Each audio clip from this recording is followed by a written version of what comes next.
China said on Monday that married couples may have up to 3 children, major policy shift from the existing limit of 2 after recent data showed a dramatic decline in births.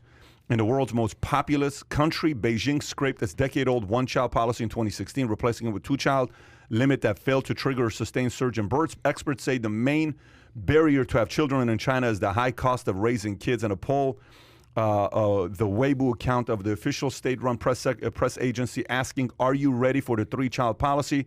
About 29,000 of the 31,000 respondents said they would never think of it, while the remainder would choose among the options. I'm ready and very eager to do so. It's on my agenda.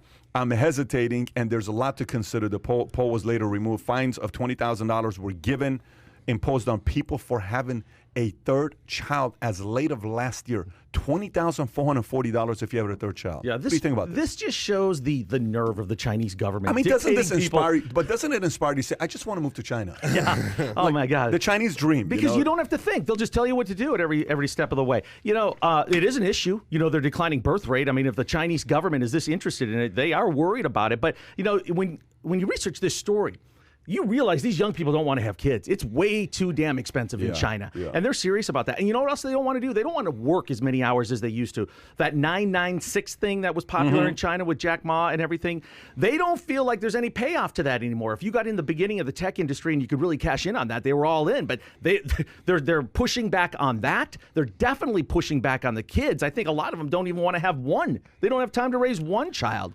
So it's nice to see, the non-compliance of the Chinese people and just tell them to shove it.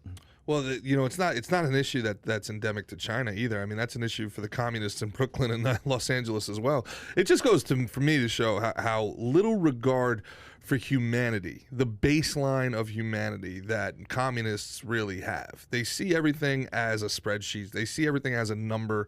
It scares me a little bit that China wants to ramp up its population because I think they're prepping for war and they want to have some more people ready to storm the shores, if you will.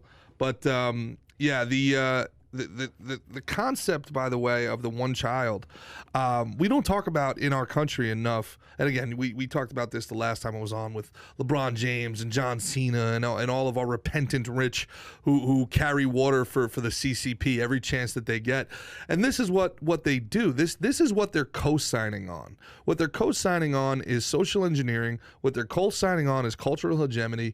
And it's an embarrassing thing for us as a society to say, well, I want to have a really popular movie, so I guess it's okay that this woman had a 2nd child and they put the baby in a basket down the river because they didn't want to find. It's insane. Well, the cool thing is Dr. Fauci is going to help them out. He said, whatever you guys need, I'm behind you 100%. We'll support this. 5 kids, I'm there. Well, let me tell you one thing that this makes me think about. Here's what it makes me think about. You know what's the one country that's got the youngest population in the world? What do you think is the one country? India. 54% of India's population is below 25 years old. Let me say this one more time. 54%. Tom, that's a big number. That's huge. 54% is, you know how we have the baby boom, then we had the millennials, the Gen X, whatever, all these big booms, 76 million baby boomers, 78 million, all these things. You're talking about 54% of below 25 years old? Who do you think they're thinking about? What do you think China's thinking about? China's sitting there saying, wait a minute, we've had the biggest population for a long time. India's about to pass them up. That's number one. That's going to happen next decade or so when India passes them up in population. Maybe it's going to take a couple decades, but they're going to pass them up the way they're going. And they're sitting there saying, if those guys have a younger audience, younger talent pool, that means innovation is going to be higher. Creativity is going to be higher. The energy to last is going to be higher. Stamina is going to be higher. Competition. The willingness to compete is going to be higher. Cost of labor lower. Everything is going to be higher for India. That gives them an edge. I don't know if they're sitting there in a room and they're saying, well, let's do this because folks want to have more kids. Let's just be noble and let's let people have what they want. And I don't think that's the case. But isn't that a problem though? Have we gone? I don't want to take up the reins as the progressive here at the table. But haven't we gone too far where we're starting to talk about the cost of raising a child outside of the benefit, like how much it costs? Our entire job as humans is to move this thing forward. Well, true, but if you have kids, you're reminded of how expensive they are every average I mean, person. he told me yesterday what he pays to go to his kids for school, and I was like, this is insanity. Well, I mean, it can't. Once you have kids, that's not average. You can make a this is decision based on insanity. money, but you can't help but think about it. But then it's idiocracy. Then idiocracy goes from a movie to a documentary. Then you just have dumb poor people having more kids. No, I don't. Well, that I know of. The perspective will skew a little bit because you won't look at it so scientifically when you have kids. I'm looking at it as an what do you overall think about societal that? issue. No, I think it's a fact. That's all it is. But I don't think you. Well, you know what? I think people do use that fact and realize, okay, I think I might be done now, right? Because I know the cost of the kids. It doesn't affect how you raise them or how you feel about nothing like that. Yeah. But I mean, you do see it's a lot of money to raise kids, and it's even more in China. $250,000 per from 0 to 18, give or take. And I'd say in a lot of cases it's a lot higher, Well, right? that's a And lot that's more average. for some. $250,000. Okay, let me play devil's advocate. You're working anyway. You're earning anyway. What else would you spend the money on that would be more beneficial to you and society than raising a kid that has your core values? No, and we're not arguing against the benefit of having kids. I don't think that's. I will tell you though. I'll tell you the opposite side.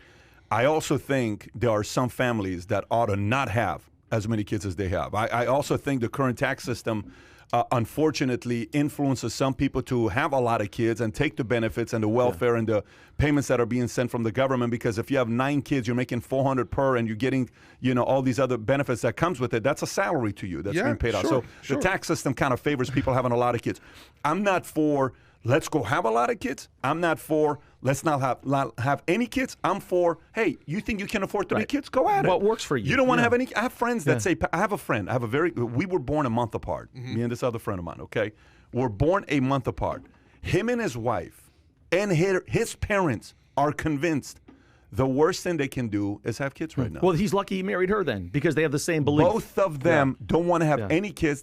He's in his early 40s like me. She's in his Interesting. And she late hasn't 30s. flipped at all. And the grandparents are meaning their parents have no influence to say, hey, you got to have, and they're Middle Eastern. It's like you would at least say, and his parents only had 1 kid. It's a one-child. So they're not in the mindset of, I know a lot of people today that don't want to have kids. But I think if you have the money and you want to be able to, leave a legacy behind, I think you ought to have as many kids as you can. Yeah, this should be a meme. This should be a meme for how expensive kids are. I was watching Shark Tank one time, and this guy walks into the tank, right, with all that vigor and excitement. They come through the doors. He's fired up. He's ready to give his pitch. Tells the sharks he's got 8 kids. 8 kids, right? So he does the thing. He's trying to get the investment. Shut out by everybody. Walks out, no money. You should have seen the walk of shame as he left that room knowing, I got 8 kids and I didn't get that investment. I'm screwed. He said that? No, you just get feel it. You can just sense it. Well, the other point with India, too, though, if you have 54% of the country that is under 25, think of the tax revenue from this generation. They're going to be able to build themselves up a lot quicker. Listen, I am so excited about India. This is I went to India. You know the story. 2-3 years ago, we went to India. We went to Mumbai, and I spoke at IIT with the chairwoman of State Bank of India. 240,000 employees. The desire to want to learn about business and entrepreneurship is insane. You know how I finished my message when I spoke in India? Here's my message. You actually got to watch what I say at the end. My last 10 minutes was the following. Here's what I said. I said, listen, students, because there's politicians in the room, there's billionaires in the room, there's government employees in the room. I said, this is my biggest recommendation to you. India, right now you're hungry. Right now you want to be like America. You want to compete against America, China. I said, the next decade or 2, you're going to make so much money. Your country's going to become so rich. They're going to be able to create some of the most incredible inventions that the world's going to use. And then they're going to try to raise taxes. Don't vote for it. They're going to, I'm telling you, in 20 years, do not vote for raising taxes. I'm telling you it's coming. Just say no. And everybody starts laughing, and you see the politicians go like this. They cross their arms. And I said, thank you so much for my time. Your time I got. The way you describe India sounds to me a lot. There seems to be a lot of parallels, or at least you believe there to be a lot of parallels to India and post-war Japan. You think they're about to go through a phase of industrialization that's going to bring them out of the third world and into the Fortune 8? Even more, I believe. Even more, I believe. By the way, Japan right now is the country with the most debt. Their debt ratio today in India, it's a scare. They're number 1 above everybody. Okay. Then they have less than 10% of the population of India too. It's a scary thought what's going on. But you got innovation, auto, so many different industries. They crushed the 70s, it. 80s, 90s was absolutely. They came in U.S. and they were one of the best things. And then they raised taxes. And then they raised taxes. So the thing with India, here's the thing with India. In business, when I left Bali Total Fitness, and I went to Bally's, and my boss, Robbie, told me, if you do X, Y, Z, you're going to be able to leave Chatsworth, the gym I didn't want to be in, and you're going to be able to go to Hollywood and be the weekend manager. I said, who do I have to beat? He said, Edwin Guerra. I beat Edwin Guerra in a smaller club. He said, if you beat him, you got the job. In sales? In sales. Yeah, okay. I beat Edwin Guerra. I was ranked number 8. Edwin was number 10. He comes and says, I have to have a meeting with you. I'm like, I know what he's meeting with. So I'm dressed up nice. I got my crease. Back in the days, I would crease my own shirts. I would crease everything, right? So I'm coming in. I'm like, Robbie's here. Come meet with me. He's going to give me the good news. So, Patrick, let's go sit in the back. Hey, buddy, just want to tell you, great job last month. Phenomenal job. I'm so proud of you. The way you're going right now, one day you're going to be a supervisor at Bally's. And but I need you to stay here because no one's been able to turn this club around more than you, and we need you here. And I said, I'm sorry. You told me to beat Edwin Guerra. I said, did you see the leader's bulletin? Let me show it to you. I showed it to him. I go like this. He says, no, I've seen it already. I said, that's my job. He says, look, he's been here, and I'm giving a job to him. I said, wait a minute. Wait, what? I'm giving a job to him. He gives the job to him. I said, why to him? He says, tenure. He's been here with us for 6 years. You've been here with us 9 months. You know what I said?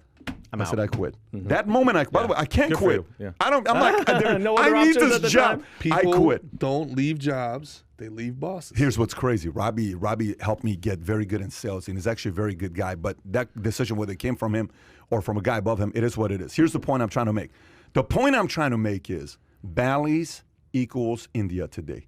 India needs some laws. India needs some strong law schools. India needs to have some, some level of confidence to give, where a smaller person who's coming up to be able to compete, they can't be bullied by the big guy. There's still a lot of corruption going on in India. If you ask the small entrepreneur that's coming up what their biggest fear is a level of corruption taking place there. If they can fix that, where there's trust in the system and I can compete fairly, and if I lose, I lose, then there's going to be some good innovation taking place. Now, what's the plan there? Because this sounds almost exactly what China has in mind for Africa, especially South Africa. So, guess what's the youngest country in the world? Top 10 youngest countries in the world. I'm going to say South Africa. It's all Africa. Really? Top 10. Yeah. So look what China's doing. China's going over there investing all that money. We need to compete on that continent in ways that we are not competing. That Silk Road is going to change the youngest freaking game. Top 10. Is that because of the mortality in Africa? People die old or younger? So then the people are younger? There's less old people? Good point. Maybe? Good point. Anyway, hey, the thing that scares me a little bit about India, though, is the level of poverty kind of festering for an opportunity for socialism to come in there in a different type of so that's what scares me, because there really is a huge discrepancy in that country. But I'm surprised they haven't evolved a little bit more athletically in sports, haven't become a little bit more of a world power with that type of population. But cricket, you just tell in American sports they're not good, but in Eastern sports they do pretty well. They do pretty well with cricket. It just hasn't been a priority. Well, we'll see what's going to happen here. All I know is folks in China are probably making babies right now. So if you enjoyed this little short segment from the podcast that we did, here's another short segment to watch. Or if you want to see the entire podcast, click over here. Take care, everybody. Bye-bye.